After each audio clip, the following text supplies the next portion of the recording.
Hello and welcome to SPMIS Academy. Today we'll analyze important newspaper articles of 23rd March 2023. Please note you can download the PDF version of today's newspaper analysis by clicking the link given in the comment section. This is the list of the topics that we will be covering from today's newspaper. The first article is about digital payment in India.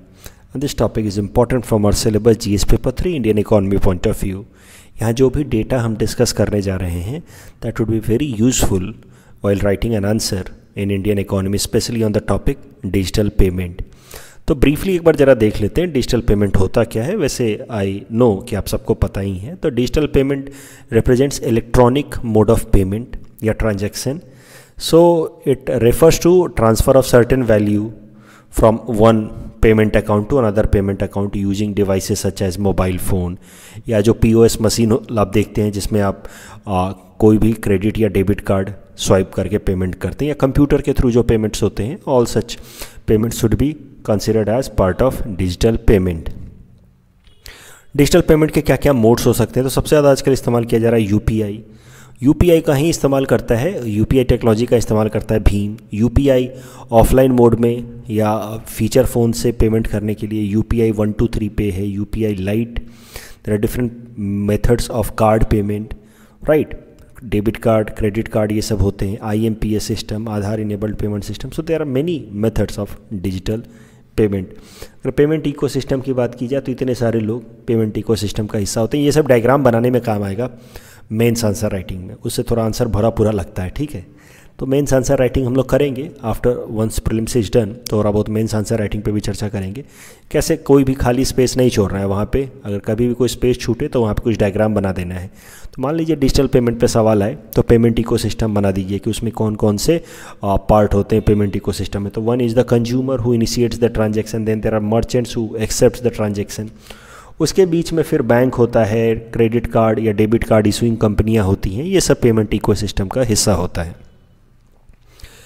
अभी ये जो article है इसमें mainly जो important area है वो ये है the data with respect to digital payment in India. You see 40% of all payments in India are now done in digital manner. Nearly 50% of the digital payments are classified as a small or micro payment. वही जो UPI की मदद से हम लोग 1000-2000 payments करते हैं. तो जितना भी पेमेंट होता है उसका 40% डिजिटल फॉर्मेट में हो रहा है और डिजिटल फॉर्मेट में जो पेमेंट हो रहा है उसका 50% पेमेंट लगभग स्मॉल या माइक्रो पेमेंट है. और सबसे इंकरेजिंग बात यह है कि the value of instant digital transaction in the year 2022 was 4 times more than the combined transaction in US, Britain, Germany and France altogether. ये डेटा भी इंपॉर्टेंट है. In January this year itself about 8 billion transactions यानी कि लगभग 800 crore transaction of worth ₹200 billion, that is approximately 2 lakh crore approximately was done through UPI. तो क्या क्या ऐसे फैक्टर्स हैं जिन्होंने पिछले 4-5 सालों में डिजिटल पेमेंट को इतना इम्प्रूव या इतना इंक्रीज करने में हेल्प किया है, इतने टाइम्स मल्टीप्लाई होने में हेल्प किया. तो सबसे बड़ा फैक्टर है जनधन अकाउंट. जो गवर्नमेंट की स्कीम थी प्रधानमंत्री जनधन योजना, उसके अंतर्गत लगभग 46 crore no frills bank account खोले गए. नो फ्रिल्स बैंक अकाउंट मतलब जीरो मिनिमम बैलेंस या फिर उसमें विड्रॉल या ओवरड्राफ्ट फैसिलिटीज़ वगैरह, ये सारी चीज़ें दी गई जिससे आम से आम इंसान भी अपना बैंक अकाउंट आराम से खोल पाए और मेंटेन कर पाए. अंडर प्रधानमंत्री जनधन योजना ये जनधन अकाउंट्स खोले गए. 46 करोड़ जनधन अकाउंट खोले गए. That helped in digital payment, क्योंकि जब तक अकाउंट नहीं होगा बैंक अकाउंट तब तक डिजिटल पेमेंट कैसे होगा. तो Jan Dhan account helped in promoting digital payment. Aadhaar, तो डिजिटल पेमेंट करने के लिए जो वेरिफिकेशन है, आइडेंटिफिकेशन है, दैट इज़ वेरी इंपॉर्टेंट कि जो इंसान पे कर रहा है वो पे करने वाला इंसान कौन है. तो अकाउंट को आधार से लिंक करने के साथ ही आइडेंटिफिकेशन जो है वो काफ़ी इजी हो जाता है. तो Aadhaar helped in this online payment. And then third is mobile connectivity, और उसमें सबसे ज़्यादा रोल रहा है डेटा सर्विसेज का. तो you see the cost of data services have dropped by 95% since 2016. आज देखिए डेटा सर्विसेज इतने चीप हो गए. तो ये जो 3 चीज़ें हैं, जनधन अकाउंट, आधार और मोबाइल, इन तीनों को मिला करके कहा जाता है जैम ट्रिनिटी. इन तीनों ने काफ़ी मदद की है हमारे देश के अंदर डिजिटल पेमेंट को प्रमोट करने में। इस टॉपिक के बेसिस पे यूपीएससी ने इस तरह का सवाल पूछा था in prelims 2018। Please attempt this question. आप यूपीए के बारे में जरूर जानते होंगे and attempt this question on that understanding of yours on UPI. UPI के बारे में मैंने यहाँ कुछ खास बताया नहीं, लेकिन यूपीआई पे सवाल जरूर दिया है मैंने। Attempt this question and you can submit the answer in the comment section. The next article is about United Nations High Seas Treaty, and this topic is important from our syllabus GS paper 3 environment point of view। सबसे पहले समझेंगे आखिर ये high सी होता क्या है।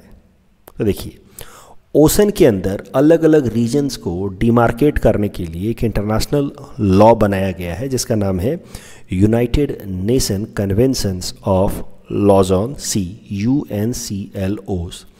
ये United Nation conventions on laws of sea क्या करता है कि किसी भी कंट्री के बाद, किसी भी कंट्री का जो टेरिटोरियल बाउंड्री है उसके बाद जो एक्सटेंड होने वाला ओशनिक रीजन है उसको डिमार्केट करता है इन डिफरेंट जोन्स।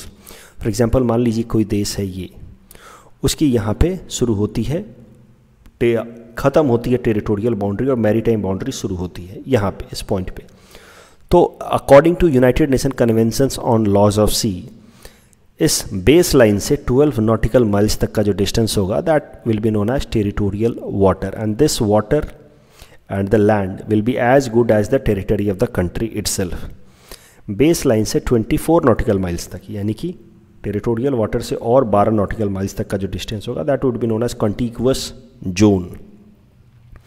और बेस लाइन से 200 नॉटिकल माइल्स तक का जो एरिया होगा that would be known as EEZ, economic exploration zone. EEZ 200 nautical miles तक। EEZ की खासियत क्या होती है कि कोई भी देश जिसका ये टेरिटोरी है वो देश 200 नॉटिकल माइल्स तक, यानी कि EEZ तक जो अवेलेबल नेचुरल रिसोर्सेज हैं ओशन के अंदर, मरीन नेचुरल रिसोर्सेज, उनको एक्सट्रैक्ट कर सकता है। For example gas reserve, oil reserve और फिशेस। तो इस तरीके से ओशनिक बाउंड्री डिमार्केट की गई, territorial boundary, contiguous zone and EEZ। EEZ के जो आगे का या बाहर का एरिया होता है जहाँ पे किसी भी देश का EEZ लाइन नहीं कर रहा, उस जोन को कहा जाता है हाई सी। तो in this particular figure this region will be considered as high sea. उसी हाई सी से रिलेटेड ये इंटरनेशनल ट्रीटी की हम बात करेंगे अभी। ये जो ट्रीटी की हम बात कर रहे हैं, United Nation conventions on laws of sea, this became effective from 16 November 1982। अब जरा बात करते हैं United Nation high sea treaty. देखिए, ये जो हाई सी वाला एरिया है, इस एरिया के जो भी मरीन रिसोर्सेज हैं या फ्लोरा या फौना है, उनके प्रोटेक्शन को लेकर के कोई भी इंटरनेशनल लॉ नहीं है। आखिर यहाँ पे भी तो कई सारे मरीन स्पीसीज होंगे, मरीन एनिमल्स होंगे, फ्लोरा फौना, उनका भी प्रोटेक्शन ज़रूरी है। हम लोग सिर्फ लैंड के ऊपर के फ्लोरा फौना के प्रोटेक्शन की बात करते हैं, इनके प्रोटेक्शन की कोई बात नहीं करता। तो इसी कॉन्टेक्स्ट में फिर चर्चा शुरू हुई कि there should be a international law for protection of floras and faunas in high sea, and that is how this discussion that United Nations High Sea Treaty should be there that began. So United Nations High Sea Treaty is a treaty to deal with the biodiversity beyond the national jurisdiction, और सरल भाषा में कहें तो biodiversity beyond EEZ। तो ये काफ़ी पहले से प्रपोज किया गया था ये ट्रीटी कि एक हाई सी ट्रीटी होनी चाहिए, United Nation high sea treaty होनी चाहिए, और ये United Nation high sea treaty should be part of UNCLOs of 1982 itself. तो ये जो इंटरनेशनल लॉ है UNCLOs, जिसकी मदद से इंटरनेशनल बाउंड्रीज डिमार्केट किए गए हैं, उसी का हिस्सा होना चाहिए United Nation high sea treaty भी, for protection of biodiversity beyond this natural jurisdiction. तो UN high sea treaty is not an independent treaty, it is part of UNCLOs itself, and considering the significance of this United Nations High Sea Treaty, it is sometimes deemed as or also considered as Paris Agreement of Ocean। तो जिस तरीके से Paris agreement environment protection के लिए, या Paris agreement climate change या atmospheric protection, atmospheric warming के लिए सबसे इंपॉर्टेंट एग्रीमेंट है Paris agreement that was signed in conference of party number 21 at Paris in 2015 तो United nation framework convention of climate change conference of party number 21 that was held in Paris, वहाँ पे Paris agreement sign हुआ था regarding climate change and global warming. तो जितना significance Paris agreement रखता है for atmosphere and global warming, उतना ही significance ये United Nation high sea treaty भी रखता है। इसी कारण से कभी कभार इस United Nation high sea treaty को, propose United Nation high sea treaty को हम लोग कहते हैं पेरिस एग्रीमेंट ऑफ ओशन। अभी करंट न्यूज़ निकल करके ये आई है कि United Nation high sea treaty कई सालों से डिस्कशन में था, but now it has been finalized. तो negotiators from almost every country in the world have agreed to United Nation high sea treaty. तो क्या क्या इंपॉर्टेंट प्रोविजंस पे दुनिया के सारे देशों ने अग्री किया है that has ultimately resulted into this United Nation high sea treaty, वो जरा देखते हैं। तो पहला प्रोविजन है demarcation of marine protected areas. तो दुनिया भर के ओशंस में जो 2/3 रीजन है वर्ल्ड के, वहाँ पे मरीन प्रोटेक्टेड एरिया आइडेंटिफाई किए जाएंगे। वो एरिया जहाँ पे नेचुरल फ्लोरा या फौना काफ़ी रिच हैं, बायोडाइवर्सिटी वाइज वो काफ़ी रिच है, उसको कहा जाएगा मरीन प्रोटेक्टेड एरिया MPA। और वैसे भी अभी भी कई सारे marine protected areas already identified हैं। These marine protected areas will be known as और they will be like national park और wild life sanctuaries of the ocean. तो जिस तरीके से ग्राउंड पे नेशनल पार्क या वाइल्ड लाइफ सेंचुरीज होते हैं, वैसे ही ये marine protected areas national park या वाइल्ड लाइफ सेंचुरीज ओशन के कहे जाएंगे। और इन एरियाज में फ्लोरा या फौनास को प्रोटेक्ट करने के लिए स्पेशल प्रोविजंस बनाए जाएंगे। उसके अलावा there will be provision for sustainable use of marine genetic resources. तो मरीन रिसोर्सेज जो हैं हाई सी में, उनका यूटिलाइजेशन करना है, इससे फिशिंग वगैरह की जा सकती है। वहाँ पे जो सी वीड्स वगैरह है उसका फार्मास्यूटिकल इंडस्ट्री में इस्तेमाल किया जाता है, वो सब किया जा सकता है, बट सस्टेनेबल तरीके से, यानी कि इन्वायरमेंटल डैमेजिंग तरीके से मरीन जेनेटिक रिसोर्सेज का इस्तेमाल नहीं करेंगे। And there should be equitable sharing of benefits from them, यानी कि जो भी मरीन रिसोर्सेज का हार्नेसिंग होगा उससे जो भी बेनिफिट निकल करके आएगा that must be shared with all countries of the world. 1 or 2 particular countries should not extract और exploit disproportionate amount of marine resources. And capacity building and technology transfer. तो जो पुअर देश हैं, जो पुअर कंट्रीज़ हैं, वो लोग भी मरीन रिसोर्सेज को अपने बेनिफिट के लिए एक्सट्रैक्ट या एक्सप्लॉइट कर पाएँ, उसके लिए दुनिया के डेवलप्ड रिच कंट्रीज़ उनकी मदद करेंगे। So capacity building and technology transfer to the poor countries for better utilization of marine resources. इस टॉपिक के बेसिस पे ये प्रीलिम्स प्रैक्टिस क्वेश्चन हमने आपको दिया है। Please attempt this question and you can submit the answer in the comment section. The next article is about GPT-4 and let us see how it is different from ChatGPT। This topic is important from our syllabus GS paper 3 science and technology point of view. ChatGPT हम पहले भी देख चुके हैं, इसको एक बार जरा फिर से देखते हैं and then we will see about GPT-4। ChatGPT का फुल फॉर्म है chat generative pre trained transformer. ये एक तरीके का जेनरेटिव आर्टिफिशियल इंटेलिजेंस है। जेनरेटिव आर्टिफिशियल इंटेलिजेंस का मतलब which can create new content, which can create new content in the form of text, images, video, audio. It can create some software codes and synthetic data. तो it can create more contents। जैसे आपके लिए कोई नई कहानी लिख सकता है, ये कोई नई बुक लिख सकता है, कोई नया वीडियो क्रिएट कर सकता है। That is why they are known as generative artificial intelligence. And the task that can be done by ChatGPT would be like completing a given text or phrase, writing fiction, non-fiction content, और producing human-like chatbot responses जैसे Alexa and all, translating text from one language to another, etc. This can be done by ChatGPT। ChatGPT कुछ दिनों से काफ़ी ज़्यादा news में है। क्यों? क्योंकि इसको डेवलप करने वाली जो कंपनी है OpenAI, इसके अंदर माइक्रोसॉफ्ट ने $10 बिलियन का इन्वेस्टमेंट किया है with a goal to integrate the ChatGPT software with Bing search engine of Microsoft. तो बिंग सर्च इंजन जो माइक्रोसॉफ्ट का है, कहीं ना कहीं ये गूगल क्रोम से compete नहीं कर पा रहा है। गूगल क्रोम ज़्यादा पॉपुलर है, तो बिंग सर्च इंजन को पॉपुलर बनाने के लिए, इफेक्टिव बनाने के लिए ChatGPT जो एक तरीके का जनरेटिव आर्टिफिशियल इंटेलिजेंस है क्रिएटेड बाय OpenAI कंपनी, उसमें माइक्रोसॉफ्ट ने इन्वेस्टमेंट किया है $10 बिलियन का। अच्छा, इसके जवाब में Google has also developed Bard AI, that तो we have already seen, but this article is related to GPT-4। तो हाल फिलहाल में OpenAI नाम की जो कंपनी है जिसने ये ChatGPT बनाया है, उसने ChatGPT प्लस सब्सक्रिप्शन भी अलाउ किया है फॉर इंडियन यूजर्स, जिसके अंतर्गत Indian users will be allowed to use GPT-4। GPT-4 क्या है? GPT-4 आप समझिए नेक्स्ट लेवल है या हाइयर वर्जन है ऑफ चैट जीपीटी। तो according to OpenAI, GPT-4 is more advanced than its predecessors when it comes to creativity, visual comprehension and context.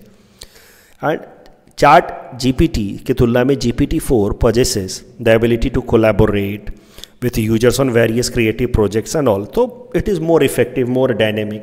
Chat GPT का तो आप न्यूज़ देखा भी होगा कि वो UPSC के एग्जाम में प्रीलिम्स में खुद ही फेल हो गया था, राइट?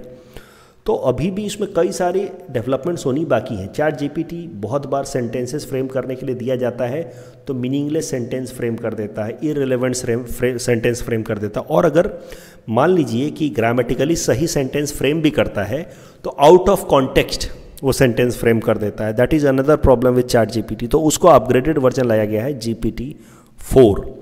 GPT-4 में कहा जा रहा है कि it can process about 25,000 words और text at one time in an extended conversation. UPSC ने 2020 के प्रीलिम्स में आर्टिफिशियल इंटेलिजेंस पे सवाल पूछा था। ये सवाल आप कॉमन सेंस की मदद से भी कर सकते हैं। ध्यान रखिएगा, हर बार आर्टिफिशियल इंटेलिजेंस के लिए संभव नहीं है मीनिंगफुल शॉर्ट स्टोरीज या सॉन्ग्स बना देना। You need to have real intelligence to create meaningful short stories and songs, right? So by using this argument, now use some elimination techniques and all and attempt this question. The next article is about this particular species, Exostoma dhritei. This topic is at best important from prelims exam point of view. Mains में आएगा नहीं है, PT में आएगा। देखिए news ये है कि a new catfish species named Exostoma dhritei has been recently discovered by Geological Survey of India scientists in Arunachal Pradesh. तो चूँकि ये अरुणाचल प्रदेश में मिला है, नॉर्थ ईस्टर्न स्टेट्स में, इसी कारण से इसका यूपीएससी या एपीएससी दोनों में ही आने के चांसेस बढ़ जाते हैं। एपीएससी में चांसेस और भी ज़्यादा है। नॉर्थ ईस्टर्न स्टेट से रिलेटेड इस तरह के सवाल यूपीएससी भी खासकर पूछना चाहता है और एपीएससी में तो आने के चांसेस हैं ही। तो अरुणाचल प्रदेश के अंदर एक नया कैट फिश स्पीसीज मिला है, एक्सोटोमा धृतेई। This new species Exostoma dhritei has been named after Dhriti Banerjee, the first woman director of Geological Survey of India. This new species was found in Sikking stream, which is a tributary to Siang River in Upper Siang district of Arunachal Pradesh. ये एक तरीके का catfish species है। तो catfish के बारे में थोड़ी सी जनरल बातें कर लेते हैं। कैटफिश के अंदर ये वाला स्पीसीज तो नया है, न्यू कैटफिश स्पीसीज है Exostoma धृतेई। But in general catfish के बारे में बात कर लेते हैं। Catfish represents one of the largest group of fresh water fishes, जिसमें लगभग 2000 से भी ज़्यादा स्पीसीज हैं कैटफिश के अंतर्गत। Most catfish are found in fresh water but few are found in marine also, and catfish are nocturnal, means they are more active during night. Catfish से related एक और इंपॉर्टेंट बात है, दे आर बॉटम ड्वेलर्स या benthic in nature. Bottom dwellers मतलब they prefer to live in this region of the ocean. Bottom dwellers, ये जो बिल्कुल ओशन का जो डीपर साइड होता है उसको हम लोग कहते हैं बेंथिक जोन, और वहाँ पे जो स्पीसीज रहना चाहते हैं उनको हम लोग कहते हैं बेंथिक स्पीसीज। कैट स्पीसीज और कैटफिश आर बॉटम ड्वेलर्स और बेंथिक। ओशन के अंदर बाकी सारा जो जोन होता है उसको भी ज़रा देख लेते हैं। ये होता है लिटोरल जोन जो कोस्ट के नज़दीक होता है, फिर उसके अलावा profundal zone that is just above the benthic, and then limnetic zone. कल जब मैंने आपको प्रैक्टिस क्वेश्चन दिया था उसका आंसर देख लेते हैं। Lumbini, Lumbini you know it's birth place of Buddha, तो वन का सी होगा। बोध गया इज फर्स्ट सरवन, सेकेंड का आई एम सो सॉरी, बोध गया ही अटेंड निर्वाण, तो सेकेंड का ए होगा। Kushinagar parinirvana, death of Buddha, and Sarnath first sermon, तो फोर्थ का डी होगा। Correct answer is option B. World happiness report is released by sustainable development solution network. और ये जो स्टेटमेंट है असम वैभव मेडल को लेकर के, उसमें इमेज ऑफ जापी तो है ही, लीफ ऑफ अलोंग ट्री तो है ही, लेकिन the word Assam Vaibhav is written but not in English but in SMEs. So correct answer would be 1 and 3 only. That's all from our side for today. Thanks for watching.